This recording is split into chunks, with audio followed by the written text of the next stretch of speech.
तो बेटा देखो, जैसे पहला क्वेश्चन है हमारा, पहले क्वेश्चन में बोल दिया गया zinc cadmium mercury considered as D block element but not as transition elements.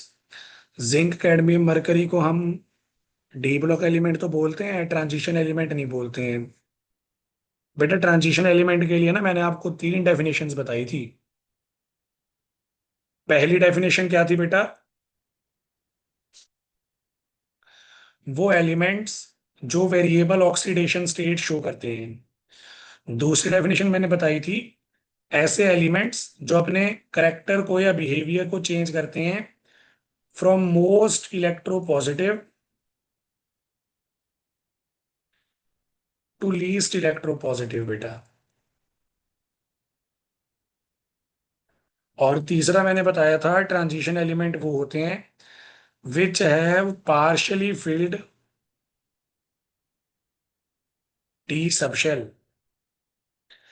तो मैंने आपको ना ये तीन डेफिनेशंस बताई थी बेटा, इन तीनों में से मैंने बोला था पेपर में अगर कोई क्वेश्चन आ गया तो आपने थर्ड डेफिनेशन ही यूज करनी है। तो इसी डेफिनेशन को हम यूज करेंगे हमारा पहला क्वेश्चन सॉल्व करने में। हाँ। पहले क्वेश्चन में हमें बोल दिया गया। अब याद है ऐसे डबल आ ऊपर। जब परिधि बेटा माइक म्यूट कर। हाँ। तो जैसा मैंने अभी अभी बोला यहाँ पे तीन डेफिनेशंस हमारे पास अवेलेबल है बेटा, आपने थर्ड डेफिनेशन ही यूज करनी है।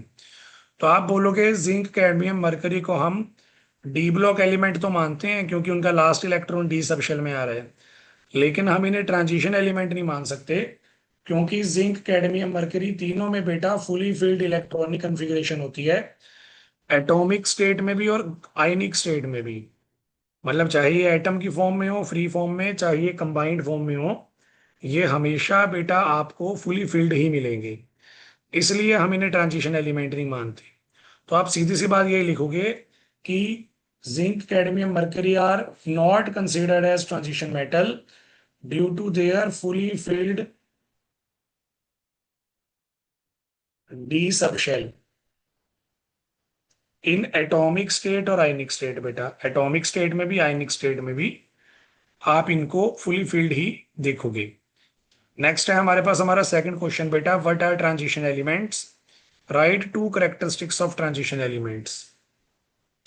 तो बेटा यहाँ पे मैंने आपको तीन पॉइंट बताए ना, जो हमारा थर्ड पॉइंट है, थर्ड पॉइंट तो हो जाएगी डेफिनेशन।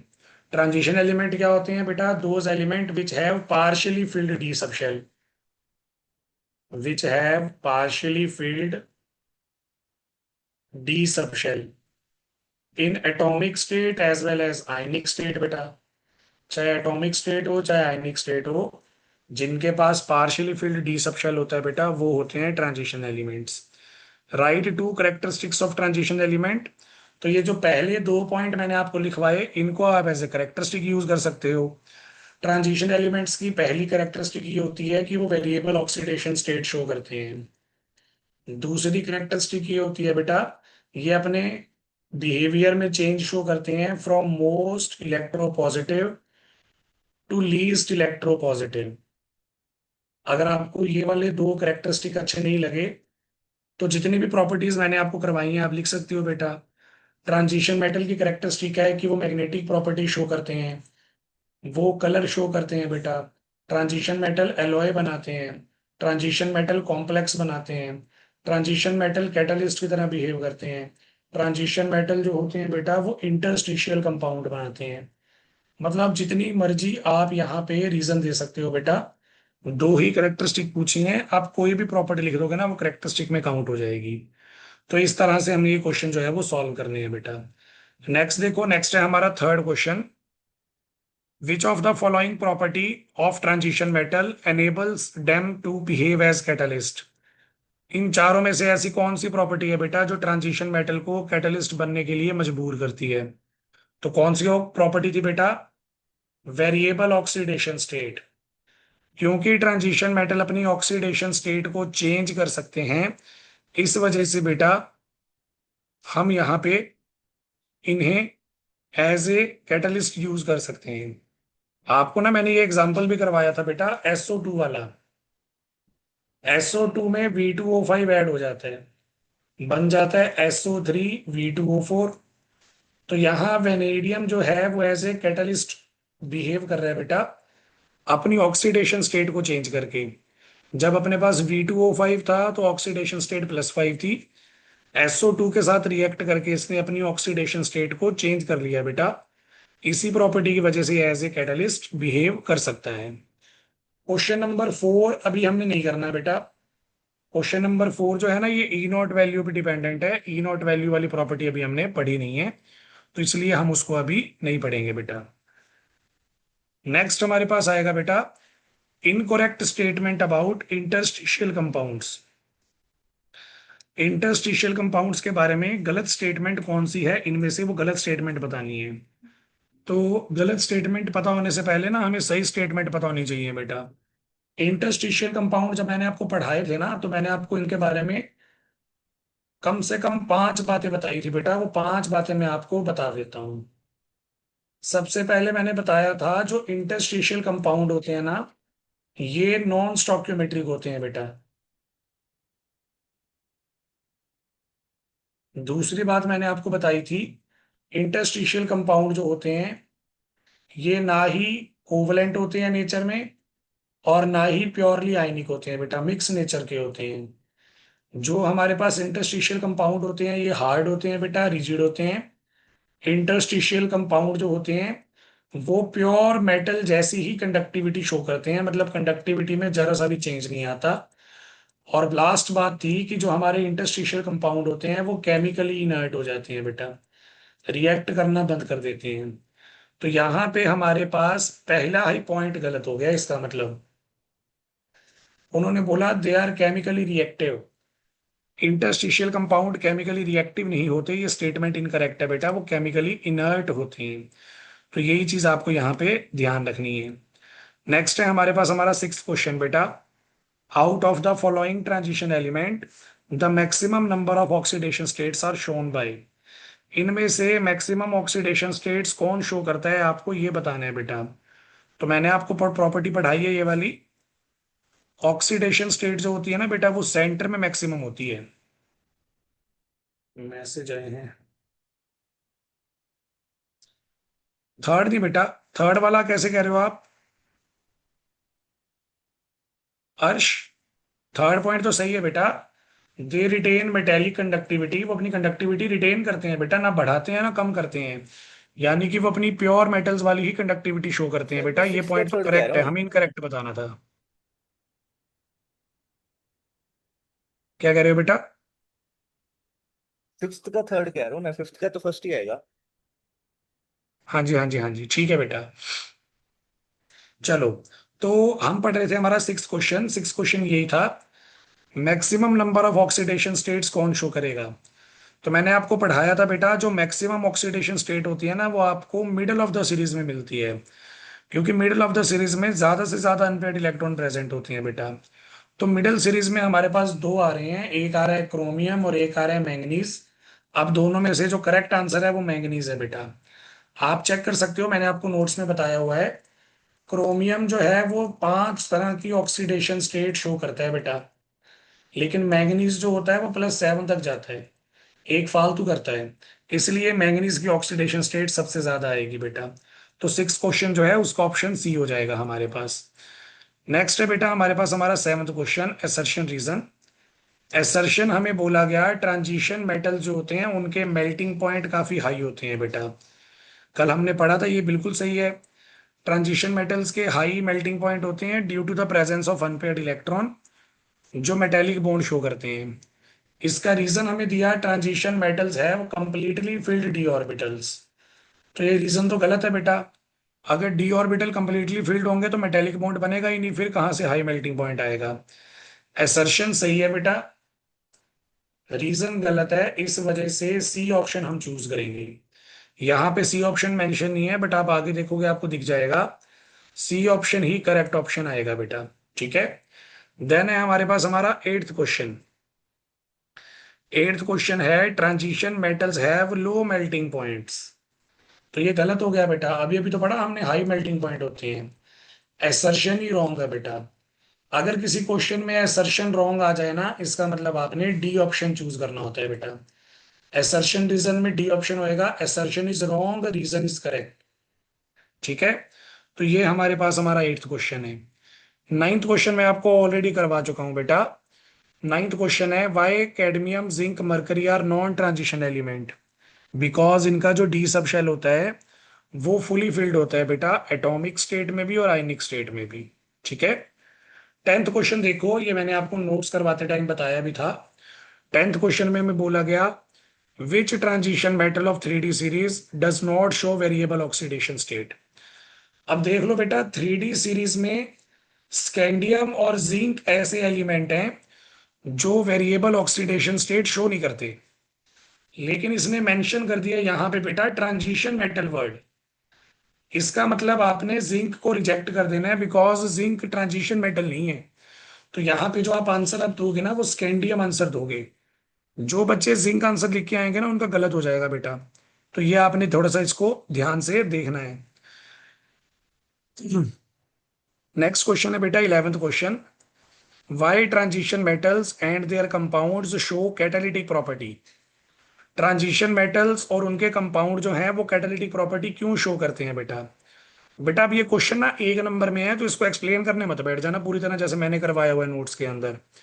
1 नंबर में है तो आप ऊपर ऊपर से बता सकते हो। ऊपर ऊपर से कैसे बता सकते हो बेटा, transition metals catalytic property show करते हैं because they have variable oxidation states, they can provide surface area, they have free electrons, और बेटा दे कैन फॉर्म इंटरमीडिएट्स। मतलब पूरा पूरा एक्सप्लेन करने की जरूरत नहीं है, बस ऊपर ऊपर से हेडिंग बता दो, उससे तुम्हारा काम जो है वो चल जाएगा। तो 1 नंबर का क्वेश्चन है, क्वेश्चन देख के अटेम्प्ट किया करो। ये नहीं है कि जो हमें ज्ञान पता है वो सारा ही बता दो टीचर को। सारा बताओ लेकिन मार्क्स को देख के। यही क्वेश्चन अगर मैंने 3-4 मार्क्स में पूछ लिया होता तो आप इसे बढ़िया से एक्सप्लेन करते बेटा, एक एक पॉइंट लिखते भी और सारे पॉइंट्स को एक्सप्लेन भी करते। तो इन चीजों का आपने ध्यान रखना होगा बेटा। ठीक है। नेक्स्ट हमें बोला गया, why melting point of transition metals are high. तो ये हमने कल भी डिस्कशन की थी। मेल्टिंग पॉइंट डिपेंड करता है नंबर ऑफ मेटेलिक बॉन्ड्स पे बेटा, और मेटेलिक बॉन्ड डिपेंड करते हैं नंबर ऑफ अनपेयर्ड इलेक्ट्रॉन्स पे।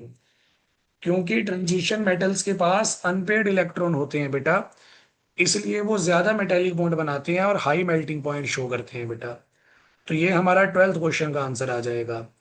13th क्वेश्चन देखो, 13th क्वेश्चन में हमें बोला, Y copper ion is coloured while zinc ion is colourless. तो ये तो बेटा मैंने आपको पहले ही बता दिया था। जब भी आपको कलर का क्वेश्चन आएगा तो आपसे यही पूछा जाएगा कौन कलर शो करेगा कौन नहीं करेगा। बेटा जो भी कलर शो करेगा ना, कलर शो करने वाले के लिए आपने 2 रीजन लिखने हैं। पहला रीजन है because it have unpaired electron, और दूसरा रीजन होता है it undergo DD transition. Zinc जो है वो कलरलेस है बेटा। जिंक कलरलेस है तो आप अपना आंसर उल्टा कर दोगे।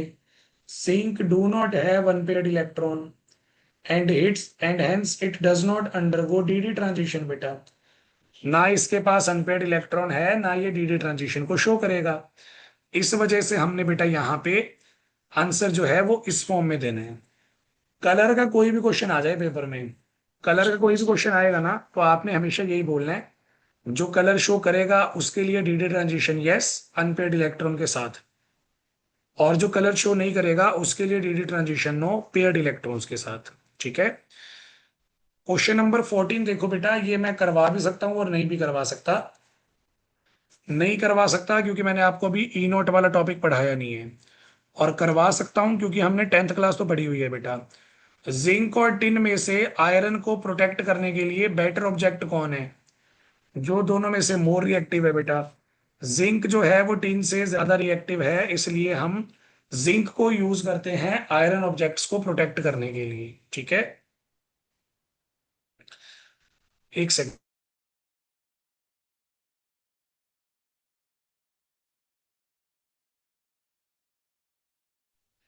चलो नेक्स्ट देखो बेटा 15th क्वेश्चन फिर से देखो। उन्होंने बोला कॉपर के जो कंपाउंड्स हैं फर्स्ट ऑक्सीडेशन स्टेट वाले वो व्हाइट हैं, सेकंड ऑक्सीडेशन स्टेट वाले कलर्ड हैं। ये जो ब्रैकेट में नंबर लिखा होता है ना 1 2 बेटा, ये इनकी ऑक्सीडेशन स्टेट होती है। तो कॉपर पॉजिटिव वाले कंपाउंड वाइट हैं और कॉपर 2 पॉजिटिव वाले कंपाउंड कलर हैं। अब बच्चे क्या करेंगे, बच्चे लॉजिक लगाने बैठ जाएंगे। बच्चे बोलेंगे पहले इलेक्ट्रॉनिक कॉन्फ़िगरेशन चेक करेंगे, फिर अनपेयर्ड इलेक्ट्रॉन चेक करेंगे, फिर बताएंगे डीडी ट्रांजिशन है या नहीं। बेटा इतना टाइम ही नहीं है। उसने आपको खुद ही तो बता दिया, कॉपर वाइट कलर का है। वाइट का मतलब अनपेयर्ड इलेक्ट्रॉन है ही नहीं, चेक क्या करने हैं बेटा। और अगर अनपेयर्ड इलेक्ट्रॉन नहीं है तो ये डीडी ट्रांजिशन नहीं कर रहा होगा, that's why white. Copper coloured आ रहा है मतलब 100% इसके पास अनपेयर्ड इलेक्ट्रॉन है बेटा। और अगर इसके पास अनपेयर्ड इलेक्ट्रॉन है तो ये डीडी ट्रांजिशन करेगा। आपको इलेक्ट्रॉनिक कॉन्फ़िगरेशन वगैरह की जरूरत ही नहीं पड़ेगी बेटा, आप डायरेक्ट देखो, डायरेक्ट देख के बता दोगे। नेक्स्ट देखो 16th क्वेश्चन है बेटा। 16th क्वेश्चन में हमें बोला गया क्रोमियम का हमें वो ऑक्सो एनायन बताना है जिसमें ऑक्सीडेशन स्टेट जो है वो ग्रुप नंबर के इक्वल आ जाए। अब ऐसे क्वेश्चन बहुत बार आएंगे बेटा। आपको पेपर में आएगा ऑक्सो एनायन बताना। ऐसा ऑक्सो एनायन बताओ जिसमें हमारा आयन जो है उसकी ऑक्सीडेशन स्टेट ग्रुप नंबर के इक्वल आ जाए। तो बेटा ये क्वेश्चन ना ग्रुप 3, ग्रुप 4, ग्रुप 5, ग्रुप 6 और ग्रुप 7 के लिए पूछा जाता है बेटा। ग्रुप 3 में हमारे पास होता है स्कैंडियम, ग्रुप 4 में होता है टाइटेनियम, ग्रुप 5 में होता है वेनेडियम, ग्रुप 6 में क्रोमियम और ग्रुप 7 में मैंगनीज। जैसे हमें 16th क्वेश्चन में बोला गया क्रोमियम का ऐसा ऑक्सो एनायन बनाओ जिसमें क्रोमियम की ऑक्सीडेशन स्टेट ग्रुप नंबर के इक्वल आए, यानी कि 6 के बराबर आए। वैसे ही मैंगनीज के लिए बोल देगा +7, वेनेडियम के लिए बोल देगा, टाइटेनियम के लिए बोल देगा, स्कैंडियम के लिए बोल देगा। तो हमें इन सब के ऑक्सो एनायंस पता होने चाहिए ताकि ना हमें बेटा प्रॉब्लम ना आए। तो हम इनके ऑक्सो एनायंस कैसे पढ़ेंगे बेटा, मैं आपको बताता हूँ, ध्यान से देखोगे। स्कैंडियम का ऑक्सो एनायन होता है SiO2 नेगेटिव, ये आपने याद रखना है बेटा। टाइटेनियम का होता है बेटा हमारे पास यहाँ पे TiO2 नेगेटिव। वेनेडियम का होता है VO43 नेगेटिव।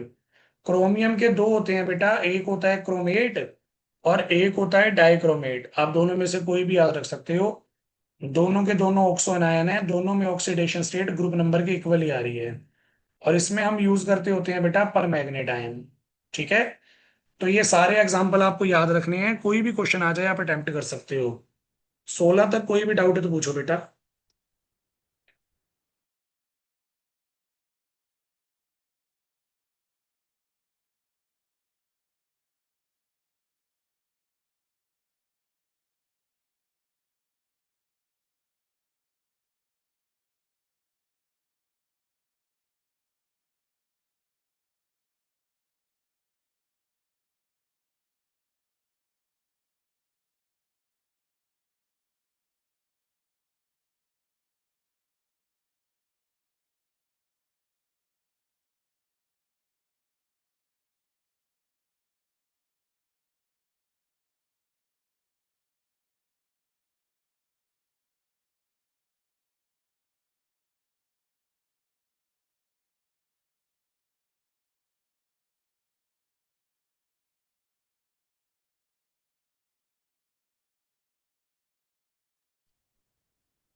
हर्ष बेटा स्क्रीनशॉट क्यों लेना है, मैं आपको PDF भेजूंगा बेटा। किसका स्क्रीनशॉट लेना है बताओ।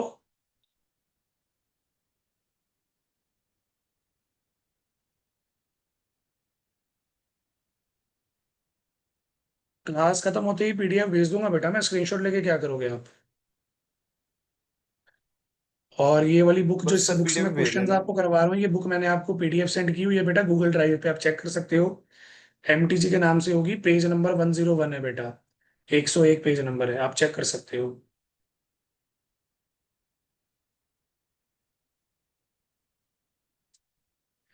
चले बेटा आगे।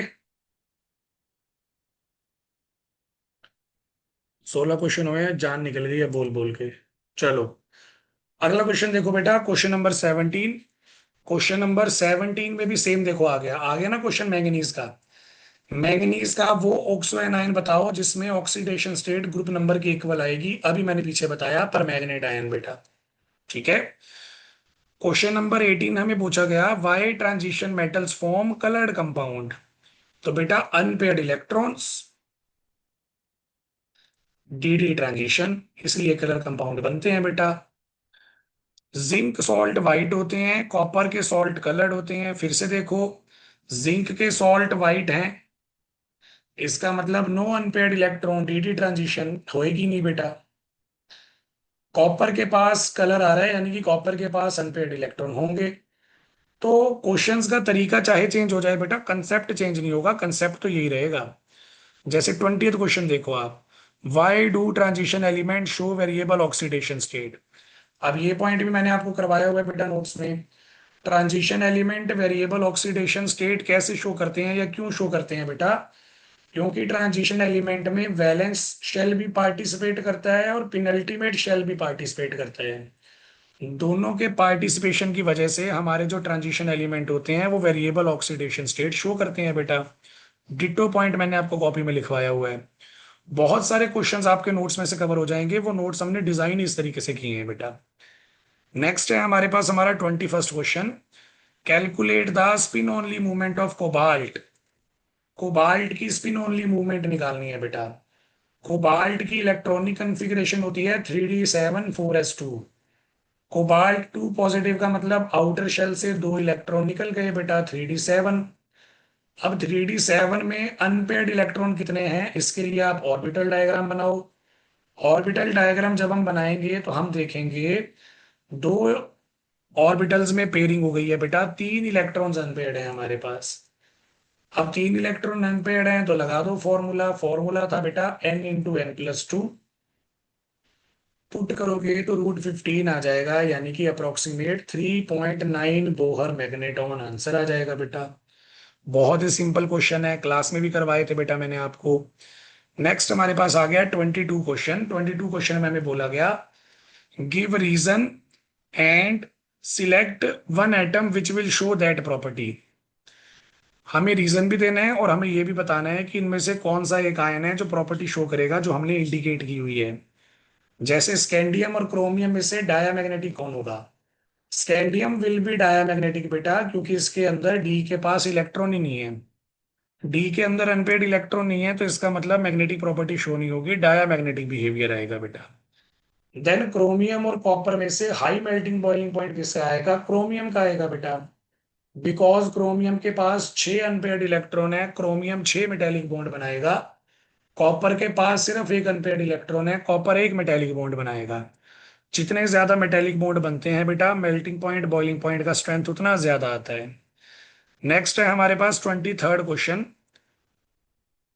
23rd क्वेश्चन है बेटा, हम आधा कर सकते हैं, 23rd भी 24 भी आधा कर सकते हैं हम, बाकी का आधा नहीं कर सकते। यानी कि हम ये वाला पार्ट अभी नहीं कर सकते, which of them is most stable in aqueous solution, क्योंकि ये वाला पार्ट हम करेंगे बेटा E0 वैल्यू स्टडी करने के बाद, रिडक्शन पोटेंशियल्स पढ़ने के बाद। ऊपर उन्होंने पूछा हुआ है calculate the number of unpaired electron. Unpaired electron आप दोनों में निकाल सकते हो, लेकिन आप अभी ये नहीं बता सकते कि स्टेबल कौन होगा, वो आप E0 वैल्यू के अकॉर्डिंग बता सकते हो। तो बेटा Mn3 पॉजिटिव होता है 3d4, यानी कि 4 अनपेयर्ड इलेक्ट्रॉन। क्रोमियम 3 पॉजिटिव होता है 3d3, यानी कि 3 अनपेयर्ड इलेक्ट्रॉन बेटा। सिमिलरली अगले वाले में टाइटेनियम पूछा गया, टाइटेनियम 3 पॉजिटिव होता है 3d1, यानी कि 1 अनपेयर्ड इलेक्ट्रॉन। और साथ में क्रोमियम 3 है बेटा, वो मैंने बता ही दिया, 3 अनपेयर्ड इलेक्ट्रॉन होते हैं। तो इस तरह से आप बता सकते हो बेटा। नेक्स्ट है हमारे पास 25th question, transition metal form alloys. तो ये भी मैंने आपको करवाया था बेटा। ट्रांजिशन मेटल्स जो होते हैं वो एलॉय बनाते हैं। क्यों बनाते हैं एलॉय? क्योंकि ट्रांजिशन एलिमेंट्स का साइज होता है सिमिलर, लिखवाया हुआ है ना, साइज के बीच में 15% से कम का डिफरेंस होना चाहिए बेटा। अगर 15% से ज्यादा का डिफरेंस होगा तो एलॉय नहीं बन पाएंगे, ये कंडीशन है बेटा। और सेकंड पार्ट है Mn2O3 is basic, Mn2O7 is acidic. तो ये तो बेटा आप +1 के कंसेप्ट से भी कर सकते हो। Mn2O3 बेसिक है, क्यों? क्योंकि यहाँ पे मैंगनीज की ऑक्सीडेशन स्टेट कम है। ऑक्सीडेशन स्टेट कम है मतलब this is less acidic. Because बेटा जब ऑक्सीडेशन स्टेट हाई हो जाती है ना, ऑक्सीडेशन स्टेट हाई होने से इलेक्ट्रॉन गेन करने की टेंडेंसी इंक्रीज हो जाती है। और आपने पढ़ा होगा जो इलेक्ट्रॉन गेन करते हैं ना, हम उन्हें लुईस एसिड बोलते हैं बेटा। तो जितनी ज्यादा ऑक्सीडेशन स्टेट होगी उतनी ज्यादा इलेक्ट्रॉन गेन करने की टेंडेंसी होगी, उतना ज्यादा एसिडिक होगा। इसलिए हाई ऑक्सीडेशन स्टेट में एसिडिक होते हैं, लो ऑक्सीडेशन स्टेट में बेसिक होते हैं, और बीच वाली कोई ऑक्सीडेशन स्टेट आ जाए ना बेटा 4 5, उसमें एम्फोटेरिक होते हैं। तो ये हमारा 25th क्वेश्चन था। यहां तक कोई डाउट है तो पूछ लो बेटा। आज इतना ही करेंगे, बस इतना ही बोल सकता हूँ मैं। कोई डाउट है तो पूछो।